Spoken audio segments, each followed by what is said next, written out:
નમસ્કાર મિત્રો, હું છું લક્ષ્મણ પાંભર, આપની સેવામાં હાજર. મિત્રો, રિલાયન્સ ઇન્ડસ્ટ્રીઝ સંચાલિત દ્વારકા પદયાત્રી કેમ્પનો આજે ચોથો દિવસ છે. તો ચોથા દિવસે દ્વારકા પદયાત્રીઓને યાત્રા દરમિયાન થતા અનુભવો અને દ્વારકાધીશ પ્રત્યે કેવો ભાવ છે તે હવે આપણે જાણીએ. મિત્રો, આજે આપણે રિલાયન્સ ઇન્ડસ્ટ્રીઝ સંચાલિત પદયાત્રા કેમ્પમાં આપણે બેઠા છે. જય દ્વારકાધીશ. જય દ્વારકા. ભાઈ, તમે ક્યાંથી પધારો છો આ પદયાત્રામાં?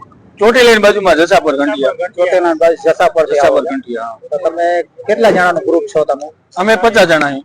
50 જણા. 50 સંઘ જાય છે ને? હા, સંગત છે. બરાબર. તો તમે યાત્રા શરૂ કરી અને કેટલામો દિવસ છે આજે 5મો દિવસ છે. 5મો દિવસ. હા, 4 દિવસ પૂરા થયા. 5મો તમે દિવસ. દ્વારકા પહોંચો કેટલા દિવસ પછી પહોંચો? અમે 7 દિવસે પહોંચી જઈએ. 8 દિવસે. 7 દિવસે. તો હજી તમારે 2 દિવસ લાગશે ને? 3 દિવસ. 3 દિવસ લાગશે. બરાબર. તો તમને આ જે યાત્રા તમે કરો છો પદયાત્રા, એ વિશે તમને કેવો ભાવ થાય છે ભગવાન પ્રત્યે? તમને બહુ જ આમ ઉજમાં સળગે ગમાતે મારે પહોંચી જાય. શું વાત છે? હા. તો તમને થાક નથી લાગતો આટલે બધે દૂરથી આવો તો? ના ના. નહીં. આ કેમ્પમાં તમે અત્યારે અહીંયા વિશ્રામ કરી રહ્યા છો, અહીંની સુવિધા તમને કેવી લાગી? કાંઈ નો ઘટે છે. કાંઈ ઘટે જ નહીં. હવે કોઈને પ્રસંગમાં ન હોય એવી રીતનું. તમે કેટલા વર્ષથી આ યાત્રા કરો છો? અમારે આમ સંઘ લઈને ચોથું વર્ષ. ઘણા વર્ષ પણ અમારા સંઘ નું શરૂઆત કરીને ચોથું વર્ષ. તો આ પરંપરા જે તમે 4 વર્ષથી આવો છો, એ પરંપરા તમે આગળ જાળવી રાખશો એવું તમને લાગે? તો દ્વારકાધીશ ના હાથમાં. બરાબર.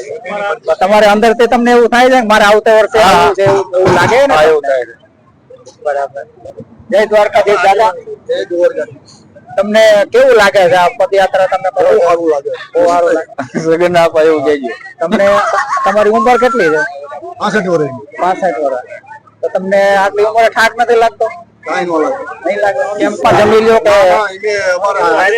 બધું કાચું સીધું આયરે લઈ આવ્યો? પછી જાતે બનાવી લેતા છો ને રસોઈ? બરાબર. તમને રસ્તામાં કઈ તકલીફ પડે કોઈને? કાંઈ તકલીફ જ ન પડે. ક્યાં પર એટલે દ્વારકાધીશ ની દયા હતા. મહેમાન દ્વારકાધીશ ના છે, કઈ નો ઘટે. કાંઈ નો ઘટે નહીં. સરસ. સરદારને વિશ્વાસ હોય તો કઈ થાય નહીં. તમને આ ભગવાન પ્રત્યે જે આટલી શ્રદ્ધા અને ભાવ છે એ બદલ જાણીને મને પણ આનંદ થયો કે તમે આટલું કષ્ટ વેઠીને પણ તમે દર વર્ષે આવવાનું તમે વિચારી રહ્યા છો, એ બદલ મને પણ આનંદ થાય છે. જય દ્વારકા. આપ ક્યાંથી પધાર્યા છો? આમ મોરબી વતન છે, પણ મારો નાનો સન રિલાયન્સ માં સર્વિસ કરે છે. એટલે અમે સિનિયર સિટીઝન દર વર્ષે 6 કલાક બધાની નામ પ્રમાણે સેવા આપો આવી છે. સવારે 6 થી 10, 10 થી 2, 2 થી 10 એવી રીતે બધી. બરાબર. તમારું શુભ નામ કહેશો? મારું નામ છે મનસુખ ચકુભાઈ સોરિયા. બરાબર. તમારો બાબો રિલાયન્સ કંપનીમાં જોબ કરે છે? 13 વર્ષથી આ રિલાયન્સ કંપનીમાં જોબ કરે છે. તમે સેવાના હેતુથી આ રિલાયન્સ કેમ્પમાં આવ્યા છો ને અત્યારે? હા, સેવાના હેતુથી દર વર્ષે અમે સેવાના હેતુથી અહીંયા બધા સિનિયર સિટીઝન. તમે અહીંયા કઈ કઈ જાતની સેવા કરો તમે કેમ્પમાં? અમે અત્યારે પીરસવામાં હોય બધું, રોટલી, છાશ, શાક સાથે દાળ ભાત બધું પીરસવામાં સેવા આપી હતી. પછી અહીંયા ચા, કોફી, પાપડીની સેવા. પાપડી સવારે ચાલુ કરે તો 11:30 સુધી પાપડી નાસ્તો બધો આપી. આ કેમ્પ ક્યારે શરૂ થયો? આ કેમ્પ આપણે આજે 6 તારીખે ચાલુ થયો હતો. આજે 9 તારીખ, ત્રીજો ચોથો દિવસ છે આજે. તો હવે કેટલા દિવસ ચાલુ રહેશે? હવે કાલે તો લગભગ પૂર્ણાવતી સાંજે 6 સુધી થઈ જાય છે સાંજે, કારણ કે હવે પબ્લિક પછી આવે એના ઉપર આધાર રહીએ. તો તમને અહીંયા સેવા કરવાથી તમને કેવો ભાવ ઉત્પન્ન થાય ભગવાન પ્રત્યે? હો, દ્વારકાધીશ બેઠા છે. અમને તો ઘણી વાર તો આમ રડવું આવી જાય એવું થાય કે આ કેટલું માણા પબ્લિક ઠેઠ ક્યાં અંકલેશ્વર, બરોડા, અમદાવાદ, ચોટીલા ને ત્યાંથી પબ્લિક ચાલતા આવતા હોય છે. ધન્ય છે એ લોકોને કે આ બધા આવી રીતે ક્યાંથી નીકળીને આવે છે બધા. એટલે આપણે એની સેવાનો આવો લાભ ક્યાંથી મળે? બરાબર. સરસ. તમે આ સેવા કરીને તમને એવું લાગે છે ને કે મારે પણ આ રીતે આ યાત્રા કરવી જોઈએ એવું તમને થાય? પ્રેરણા થાય યાત્રા કરવાની? યાત્રામાં શું છે, હવે ઉંમર થઈ ગઈ અમારી 68 મારી ઉંમર થઈ ગઈ, એટલે પછી આપણે એ પ્રમાણે ચાલી ન આકી. એટલે અહીંયા હળવું કામ તમે કેમ્પમાં કરી? બસ આ કેમ્પમાં પીરસવાનું આ તે તો આપણે આપણું કરી શકીએ છીએ આપણે. પછી તમે અત્યારે રહેવાનું ક્યાં તમારે? રહેવાનું હમણાં નાનો સન મારો ગયો તો બહાર કુવેત ગયો તો, પછી છોડીને જતો રહ્યો. એટલે હમણાં જામનગર જ રહી છે. જામનગર થી દરરોજ આપણી 25 બસ જાય. તમે જામનગર થી અપડાઉન કરો છો અહીંયા સેવા આપવા માટે બરાબર? હા જામનગર દરરોજ સવારમાં આવી જાવ 10 વાગે ને પછી સાંજે 6 સાડા 6 નીકળી જાવ. આખો દિવસ અહીંયા સેવા આપો? આખો દિવસ સેવા આપી. હા. સરસ. ખરેખર આ તમારો જે સેવાકીય યજ્ઞ તમારો ફાલો ફૂલો રહે અને તમારો યજ્ઞ વિશાળ થાય સેવાનો, એ આપણે ભગવાન પાસે પ્રાર્થના કરીએ. એટલે પ્રાર્થના કરીને ધૂન મંડળમાં અહીંયા અમે મને હાર્મોનિયમ તબલા ગાવાનું બધું અમે રાધે કૃષ્ણ મંદિર છે ત્યાં સવારે 10 થી 11 સવા 11 સુધી ધૂન કરી, સાંજે 7 થી 8 સાડા 8 સુધી ધૂન કરી. જય દ્વારકાધીશ. જય દ્વારકા. દાદા તમે કેટલેથી આવો છો? કાલુપુરા પીછડિયાથી આવો?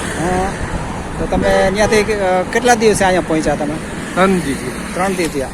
હવે દ્વારકા કેટલા દિવસે પહોંચશો તમે? 3 દી. બીજા 3 દી લાગશે તમને, એટલે 6 દિવસે તમે દ્વારકા પહોંચી જાઓ. બરાબર. તમે તમારે માનતા છે કોઈ કે ખાલી એમ જ જાવ છો દર્શન કરવા, ભગવાનના દર્શન કરવા? તમને કેવો ભાવ થાય ભગવાનના દર્શન કરવાનો? વાત જ મેળવી. હે? કામે થઈ જાય. તમને થાક નથી લાગતો દાદા? થાક લાગે? થાક તો લાગે થોડો ઘણો ભાઈ. તમને ભગવાન પ્રત્યે કેવો ભાવ થાય? ભગવાન પ્રત્યે કેવો ભાવ થાય તમને? બહુ થાય. આ તો તમારી આ પેલી યાત્રા છે કે દર વર્ષે આવો આવી રીતે? હું 15 વર્ષથી આવું. રાજકોટ ઓલો આપણે ભગતનું સંઘ મેઘા ભગતમાં આવું એમાં. હવે આમ 2 વર્ષ ચાલી. બરાબર. ક્યાંથી આવો ભાઈ તમે? પીછડિયા. બધા એક જ હાઈર જ છો એમ ને તમે બધા? બરાબર. કેટલા સંઘ છે તમારો? કેટલા જણાનો સંઘ છે? 10 જણા. 10 જણા. બરાબર. દાદા કેવો ભાવ થાય તમને ભગવાનના દર્શન કરવાનો? બહુ થાય. દર વર્ષે આવો તમે? હા 4-5 વર્ષથી આવી. 4-5 વર્ષે એકવાર આવો? હા. બરાબર. 5 વર્ષથી એક આવ્યો રાખું. તમને થાક ન લાગે? થાક લાગે પણ ધીમે ધીમે દયા થઈ જાય. દયાથી આવેલા જાય. પછી રસ્તામાં તમે જ્યાં રાવતી આવે ત્યાં રોકાઈ જતા હોય છો ને? હા એ રોકાય. કેમ્પમાં? રોકાય. બરાબર. જમવાનું ને બધું ત્યાં મળી રહે ને તમને? ત્યાં મળી જાય. બેન કેટલેથી વધાર્યા તમે? આમરાથી. આમરાથી. આમરા કયા તાલુકામાં આવે? જામનગરમાં. હા. તમે ક્યારે કેટલા દિવસ લાગ્યા તમને અહીંયા પહોંચવા? આજ સવારે નીકળ્યા. આજ સવારે જ નીકળ્યા. જય દ્વારકાધીશ દાદા. દ્વારકાધીશભાઈ દાદા ક્યાં ગામથી પધાર્યા તમે? જસદણ કનેરામાં આવ્યું. એ કયા જિલ્લામાં આવે? આ રાજકોટ જિલ્લામાં. રાજકોટ જિલ્લા નજીક જ છે. હા. દાદા તમને ક્યારથી તમે આ યાત્રા ક્યારે શરૂ કરી? આ 4-5 દી થયા. તમે થાક નથી લાગ્યો તમને? હા તો લાગ્યો છે ભાઈ. હા. હાલો વાત. હાલો. આવી ગયા છે ભાઈ. ભગવાન આપેલી સેવા છે અમારી. હાલો ગાંઠિયા. અમારા ભાગ્યમાં ભગવાનના ગાંઠિયા. અમે ભાગ્યશાળી છું એટલે અમને ભગવાન આપેલી સેવા છે એટલે ખરેખર ભાગ્યશાળી હોય તો જ સેવા કરવાનો લાભ મળે ને, નકર ન મળે. તમે કરીને સેવા કરવાની તન મન ધનથી.